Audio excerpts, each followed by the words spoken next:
November 26, 1949 November 26న మనకి రాజ్యాంగాన్ని ఆమోదించిన రోజు. దాదాపు 300 మంది పైసలకు పార్లమెంట్ సభ్యులు మొత్తం కలిసి దీన్ని ఆమోదించడం జరిగింది. అంతకుముందు ఇందుకు అక్కగారు చెప్పినట్టుగానే ఏడుగురితో ఒక రాజ్యాంగం రాయడం కోసం కమిటీ పెట్టారు. ఆ ఏడుగురిలో కూడా ఇద్దరు విదేశాల్లో ఉన్నారు, ఒకరు సరిపోయారు, ఇద్దరు పూర్తి రాజకీయాల్లో ఉన్నారు, ఇద్దరు ఏమో అనారోగ్యం చేత వాళ్ళు ఎవరు రాలేదు. కానీ ఈయన మ్యాక్సిమం ఓన్ చేసి సుమారు 60 దేశాలు మొత్తం అధ్యయనం చేసి ఆయా దేశాల్లో రాజ్యాంగం ఏ పరిస్థితిలో ఉంది దేనికనేది.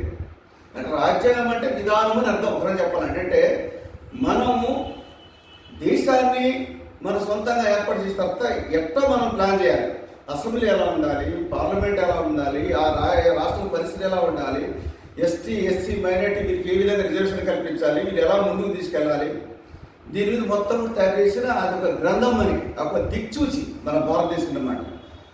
అది ఈరోజు అమలు రోజు కాబట్టి దీని మీద మన భారతీయ జనతా పార్టీ స్టేట్ రాష్ట్ర ఆలయాల కమిటీ కూర్చొని ఒక ముగ్గురిని దీని మీద సెలెక్ట్ చేసి ఒక ముగ్గురు నియమించారు.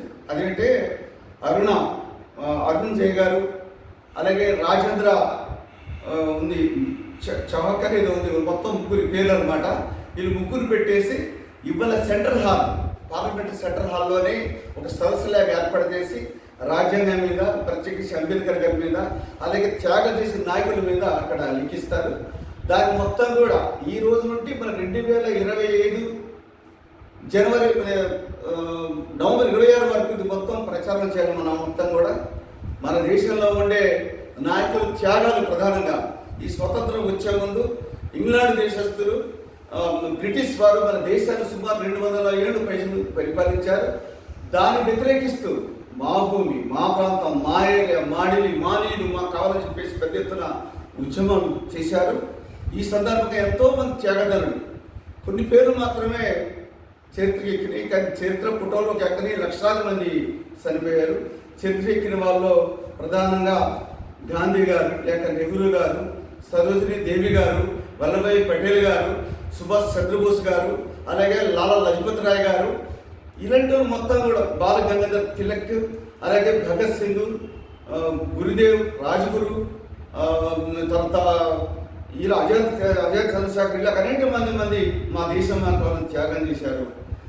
ఇలాంటి వాళ్ళు మొత్తం చేసిన ఫలితంగానే చివరికి మన భారతదేశాన్ని వారిని విడిచి వెళ్ళిపోవడం జరిగింది. కానీ ఈ త్యాగం నేను ఒక మాటతో గాంధీ గారు అంటే 100 రూపాయల నోట్లో పెద్ద తల, 10 రూపాయల నోట్లో చిన్న తల అంటే గాంధీ గారు అది కాదు. ఆయనకి పెద్ద చరిత్ర ఉంది, చాలా పోరాట యోధుడైన. ఎక్కడో దక్షిణాఫ్రికాలో స్టడీ చేస్తుంటే ఆయన ఫస్ట్ క్లాస్ రిజర్వేషన్ చేసుకొని మన దేశం తిరిగి చూస్తూ రైలు టికెట్ బుక్ చేసి కూర్చున్నాడు ఫస్ట్ క్లాస్లో. కూర్చుంటే బ్రిటిష్ వాళ్ళతో ఆటోమేటిక్ లేచి అడగాలి, దగ్గరికి వాడికి ఇవ్వాల్సిందే రిజర్వేషన్ చేసినా కూడా. మరి అంటే రిజర్వేషన్ ఎందుకు, నేను లెగనంటాడు. లెగకపోతే అక్కడ పోలీసు మొత్తం ఇది పుట్ట తట్ట మొత్తం బయటకు వేసేసి రోడ్డు మీద పెడతారు.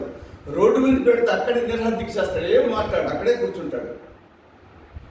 మీద స్టూడెంట్స్ అన్న ఏంటి ఎవరంటే గాంధీ అట. నేను ఇక్కడ కూర్చున్నాడు.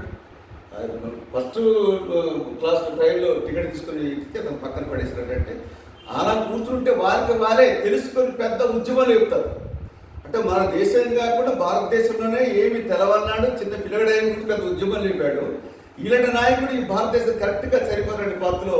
తర్వాత ఆయన వచ్చిన తర్వాత అనేక సత్యాగ్రహ ఉద్యమాలు, క్విట్ ఇండియా ఉద్యమాలు, రకరకాల ఉద్యమాలు చేసి తమ యొక్క వాయిస్ని మొత్తం కూడా ప్రపంచానికి, భారతదేశం మొత్తం కూడా ఎల్లవేళ సాగించే విధంగా కొంత ప్రయత్నం చేయబట్టి అందరూ దాన్ని అందుకొని పూనుకొని పెద్ద ఎత్తున ఉద్యమాలు చేశారు. ఆ సందర్భం కూడా అస్పృశ్యత ఉంది. ఈయన కూడా ఎక్కడో కొలంబోలో చదువుకొని మన భారతదేశం వస్తాడు అంబేద్కర్ గారు. ఆయన కూడా కుల వ్యతిరేక ఉద్యమం పెడతాడు, అస్పృశ్యత నివారిస్తూ ఒక ఉద్యమం పెడతాడు. ఈయన్ని దృష్టిలో పెట్టుకునే అస్పృశ్యతను ఒకటి ప్రధానంగా దాన్ని పాల్గొనడం జరిగింది. ఆ తర్వాత అంబేద్కర్ గారు కొలంబో, అమెరికా దేశం కొలంబో యూనివర్సిటీలో దాదాపు 21 డిగ్రీలు పొందాడు. బహుశా ఈ ప్రపంచంలో ఎక్కువ చదివిన వ్యక్తుల్లో నెంబర్ 1 అంబేద్కర్ గారు. తర్వాత ఎవరో జపాన్ ఎవరో ఉంటాడు. ఇద్దరు ప్రొఫెసర్ ఎక్కువ చదివిన వ్యక్తుల్లో 21 డిగ్రీలు పుచ్చుకొని మన దేశానికి వస్తాడు. తర్వాత ఆయన కూడా అస్పృశ్యత పెద్ద ఎత్తున ఉద్యమాలు చేస్తాడు. అక్కడ చెప్పినట్టు వస్తారు. నెక్స్ట్ మన భారతదేశం మొత్తం న్యాయశాఖ మంత్రిగా ఎన్నికయ్యాడు. ఆయన్ని మన రాజ్యాంగానికి రచయితగా ఆయన పెట్టడం జరిగింది. ఆయన చెప్పినట్టుగా అనేక దేశాలు స్టడీ చేశాడు. సుమారు 60 దేశాల పైసలకు ఆయా ప్రాంత పరిస్థితులు అక్కడ ఎలా జరిగింది, ఇక్కడ ఏం చేస్తే బాగుంటుంది, ఆయా రాష్ట్రాల పరిస్థితులు అక్కడ ఎవరున్నారు, ఏంటి, అడవిలో ఉండేవాళ్ళకి ఏం చేయాలి, కొంచెం ఒడ్డు మీద ఉండేవాళ్ళకి ఏం చేయాలి, నీటిలో ఉండేవాళ్ళకి ఏం చేయాలి, పైన ఉండేవాళ్ళకి మొత్తం ప్లాన్ చేసి రూపొందించిన ఇది తీసేస్తాం. అందుకని మనం చెప్తున్నాం, మన భారతీయ జనతా పార్టీ చెప్పేది ఒకటి జాతీయ వాదన, 2 జాతీయ సమగ్రత, 3 ప్రజాస్వామ్యం, 4 సామ్యవాదం, 5 గాంధీ గారు చూపించిన సామ్యవాదం సూచనలు ఏంటది, సాధారణ వ్యక్తులకు ఆర్థిక విధానాల తర్వాత ఏంటంటే సర్వధర్మ పరిపాలన, అలాగే అందరూ మంచి మంచి పరిపాలన, వీళ్ళు మొత్తం కూడా ఒక 5 రకాల పంచవర్ష ప్రణాళిక రూపొందించేసి మన భారతదేశంలో మన మోదీ గారు భారతీయ జనతా పార్టీ మనం పరిపాలిస్తుంది.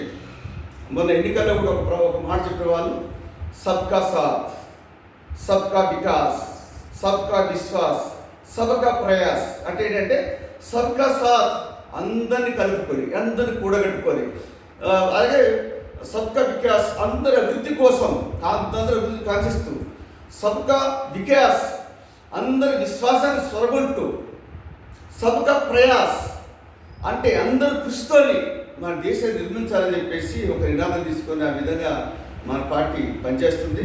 ఇప్పుడు కూడా మన రాజ్యాంగానికి లోబడే, రాజ్యాంగంలో ఉండే అంశాలు మొత్తం కూడా అమలు చేయడం కోసం కృషి చేస్తుంది. కాబట్టి ఈ విషయాలు ప్రపంచ సాధారణానికి ఎవరికి తెలవదు. కాబట్టి తెలియజేయ ఉద్దేశం మీద ఒక సంవత్సర కాలం మొత్తం దీని మీద మనం మొత్తం ప్రచారం చేయాలి, స్టడీ సర్కిల్స్ ఏర్పాటు చేయాలి, సెమినార్స్ ఏర్పాటు చేయాలి, వ్యాసరచనలు పూర్తి చేయాలి, రకరకాల పద్ధతుల్లో జనాలు తీసుకెళ్ళాలంటే ఒక ఉద్దేశం. తప్పక మాట చెప్తుంది. మన భగత్ సింగ్ గారు పార్లమెంట్లో బాంబులు వేస్తాడు, పొగ బాంబులు వేస్తాడు.